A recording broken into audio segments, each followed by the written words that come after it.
Так. Мынау Лабода көш кетіп атат. Ет. Үйдің етін жүктеп алып тұр, жол эле нарашкаға жүктеп тұрып кузовға. Үстін скатерть менен жаап коюп тур. Парда өзү эскираак. Мен айтам да, былтыр да ушундай видео таткам да. Көбү жаман көрүшкөн. Тиричиликте деп. Бирок эми тиричилик болгон менен муну эл жеп атат да. Ичинде толгон ет турат. Атайын өзүнчө холодильниктер менен, атайын унаа менен ташыса болот да, ошончу.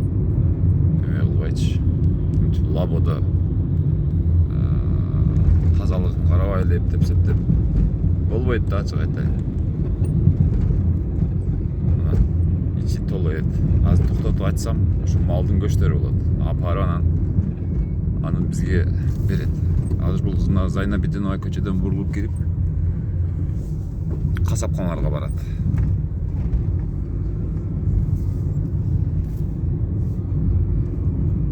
Анан биз жейбиз ушинтип.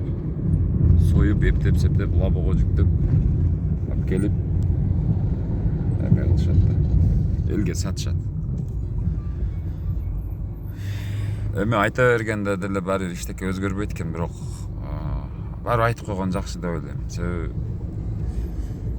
сес санэпидстанция атайын көзөмөлдөбөйт да. Менимче сурабайт деле буларданчы. Кантип алып келесиңер, перевозка кандай болот? Убойный цехтен бул жерге чейин, касапканага чейин. Мына Лабо менен кетип атат. Мен буга чейинкисин Карасудан Ошко жүктөп келаткан көргөм да.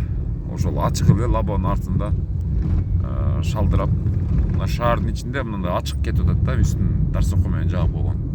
Канча деген зыяндуу истер бар, мына шаарда ошончо машинадан чыккан зыяндуу заттар этке сиңип атат да. Анан ошодон отравление, баягы жаман оорулар, баягы дабасыз дарттар деген ошодон чыгып атпайбы. Бардык нерсе ошо гигиенадан да.